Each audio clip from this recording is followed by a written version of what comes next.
haadha mana isaa taate abbaa mana keetti haa ta'u jaalalami ooyituu waliin jiraattan siin jedha akkam jettati. Inshaallah jaalala sanii rakkoon jiru. Asii bahuun hin jiru eegama. Garamaan jettee yoo Asii bahuun hin jiru. Inshaallah wanni rabbi jedhu. indoo bakka ati mari'adhuuti asumatti si hambisna asumatti hafta. Guys, waan baay'ee nama gammachiisudha jechuudha. Maaliif hojjettanii sagalee jalqaba irratti dhaggeeffattan jirtu gammachuun waafuu ani waan dubbadudha waan jira. Sagalee jalqaba irratti isinii kaa'ee dhaggeeffattaniiti jirtu jechuudha. Egaa Rozaanii kana booda asiin baatu asumatti haftaa bakka abbaa manaa gaarii haadha manaa gaarii waliin taatanii waliin jiraattu jedheeni osheeni. Jennaani inshaallah jetteetti inshaallah waan rabbiin katabe tokko wanti godhan hin jiru jetteetti jechuudha. Maaliif kuni tolee bakka hin ba'u asii Se'iddoo wajjiniin jiraachuudhaaf murteessee jira jechuushirra waan adda ta'e tokkollee hin jiru. Sumayyaan lamatti hafteerti jechuudha. Waa meeqa gochaa baate, waa meeqa taate, waa meeqa goote. Egaa ishees dhibeerra buustee lubbuu isheeyyuu balleessitee oolte sababa isheetiin kun hundinuu kan ta'e kanaaf jechuudha. Egaa inshaallah jechuun yaa wannichi sun akkuma itti yaadamu akkuma karoorfamudha jechuudha. Kanaaf hedduutu akkan gammadee Se'iddoo congratulation baga gammaddee siin jenna. Egaa kanaan caala immoo situ jabeeffachuu qaba. Haala jiruu fi jireenya waan hunduma keessattuu situ jabeessuu qaba. Situ akka ishiin jaalala bareedduu sii qabdu si faana jiraattu taasisuu kan qabu siidha jechuudha. Kanaan booda erga dhuftee manatti si galtee erga mana kee keessa harka kee keessa jirti amma yeroo kanatti. Innaa akkasii isiniin jedha kabajamtoota hordoftoota koo nagaallee isiniin gaafanne nagaan isiniif haa ta'u akkam jirtu fayyaa qabdanii hundi keessanuu bakka jirtanitti nageenyi rabbi isiniif haa baay'atu.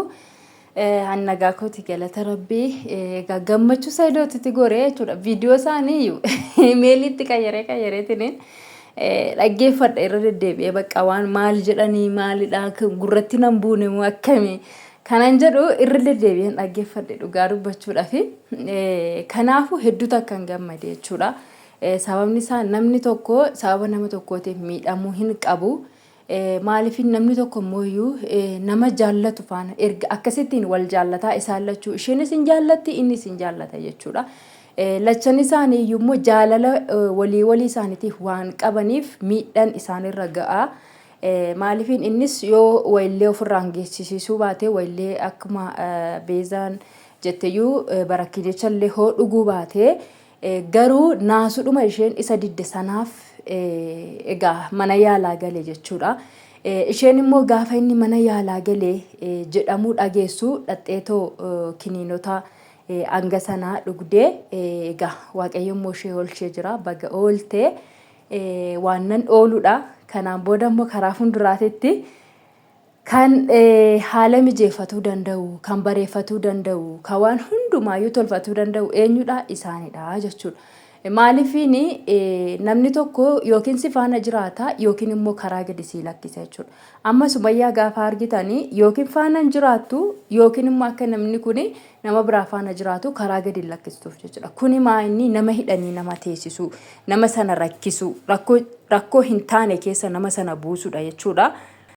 Anna akkasiin isiniin jedha kabajamtoota hordoftoota koo akkuma immoo argitan jechuudha. Hiriyyaan isheellee hiriyyaan Rozaallee jechuudha.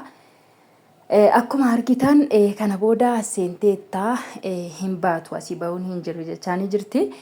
Kana dura gaafa ishiin piraankii irratti hojjettan Se'iddoodhaaf garaatti baadheen jira jettee ta'u isheen piraankii irratti hojjette argitanii jirtu. Akkamitti akka ishiin lolteeni hiriyyaa gaariidha jechuudha mucaan suni. Maaliifini miidhama ishee arguun barbaaddu waan gadhee ishee irratti arguun barbaaddu. Akkaataan isheetti gaafa sana itti loltee itti dubbatteeni bakka akka hiriyyaa osoo hin taane akka obboleettii isii jira miti obboleettii isiititti jechuudha kan isheen itti loltee akkamittiin dheengaddanni kaayyoo ofirraa buuste akkamittiin isa faana walitti kala'atee isa faana walitti dhufte akkamitti ulfaa'inaan jetta amma jette akkamittiin xiqqoomallee turtuu namni maasiin jedha bakka baay'uma tokkotti lolte jechuudha. Hiriyyaan ammaa akkasitti kan nama gorsitu hin jirtu. Garuu isheen immoo baay'ee nama gaariidha. Isa dhugaa dubbachuuf hiriyyaan ishee kunuyyuu jechuudha. Baay'ee nama gaariidha. Ammas immoo maal jetteeni gaafa isheen itti dubbatee bakka kana booda asii ba'uun hin jiru asumatti haftaa nikaasiif godhamee abbaa manaa gaariif haadha manaa gaarii waliif taatanii waliin jiraattu gaafa inni jedhuuni asii ba'uun hin jiru kana booda silaa yoo galteetti jette isheenis immoo maal jettee inshaallah jette akkuma sagalee ishiirraa dhaggeeffattanitti inshaallah jette jechuudha. Inshaallah jechuun waan rabbiin isaanii katabe tokko waan isheen duubatti deebituuf tokko hin jiru jechuudha. Kanaaf jechuudha ijoolleen kun dhugumaan rabbii waliif isaan kenne taanan walii rabbi isaan taasise taananii wanti hin taane hin jiru jechuudha. Kunuyyuu sababa ta'ee raawwatee akka isaan deebi'anii wal argan kan taasise iyyuu rabbiidha jechuudha. Lubbuu ishees kan oolchee isas immoo rabbii namni waan xiqqoodhaan bara lubbuun namaa bahuu dandeessi. Inna waan xiqqoodhaan lubbuun namaa bahuu dandeessi jechuudha. Naasuu aga kanaa dhiisati ilmi dhiiraa tokko immoo gaafa dhaqee meeda irratti jilbeeffatee ibsi amma kanaa kana keessatti gaafa awwaarradamu baay'uma tokkotti ulfaata jechuudha. Naasuudhuma sanaan iyyuu wanti baay'een irra gahuu danda'a. So rabbiin immoo kaanuma xiqqoo kanaan qallaalii godhee fi raawwatee isheen illee qoricha kana nyaattee rabbiin immoo ishees fayyisee nama isaan deebi'anii wal arkanii walitti dhufanii iddoo tokko taa'anii ammas nama waliin haasa'u kan isaan taasise rabbiidha jechuudha. Rabbiif galanni guddaan haa ta'u. So rabbi immoo har'a lubbuu isaanii oolchee isaan wal isaan deebisee wal argisiise kuni waan dinqii tokko gochuun isaa hin hafu jechuudha. So rabbii jaalala isaanii waliin bareeddu isaaniif godhee walitti isaan mi'eesse gaassumayyaa ishee akkasitti tan caraacartu kanallee rabbi ishee qabbaneesse yookiin immoo akka seera shariyaa isaaniitti haadha manaa hanga sadiititti fuudhuun isaaniif eeyyamama waan ta'eef isheen akkuma jalqabaa taate Rozaan immoo akka haadha manaa lammaffaatitti illee yoo taate jetteetti Rozaan iyyuu yoo ishiin naa eeyyamtee ani Se'iddoo baay'een jaalladha. Ishiin naaf hin eeyyamne taanaan immoo omaa gochuu hin danda'u jechaatii turte jechuudha sana dura. So amma immoo argiteetti miidhama ishees argiteetti miidhama isaas argiteetti. Kanaaf iyyuu miidhamuudhaa mannaa ofii isheetiifis of miidhuudhaa mannaa isas miidhuudhaa mannaa jaallattee yookiin immoo waliin wal kaadhimmatanii waliin jiraachuu isaaniif wayyaa. Isheenis kanuma filatte natti fakkaata gaafan ilaalu. Egaa rabbii dhuma isaanii nu argisiisu maal akka ta'u Rozaanis amma deebitee maal akka ishee yaaddu. Tarii immoo akka carraa ta'ee Sumayyaan dhuftee waan tokko dubbattee Rozaan akka dugda duuba hin deebine malee. Egaa abdiin amma jiru abdii gaariidha.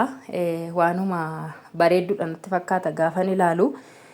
Kanaaf iyyuu Sumayyaan immoo dhuftee waan tokko jettee akka Rozaan immoo ammas dugda duubatti hin deebine. Yaa Se'iddoo daddafiitii waan jirtu hundumaayyuu qoqopheessii jaarsa ergadhu nikaa godhadhu gaafa nikaa godhamtee isheen iyyuu galabbettee teessi wanti isheen gootu tokko illee hin jiru waan ta'eef amma kasi barbaachisu maanni daftee nikaa godhachuudha bakka kana dubbiin dhuma.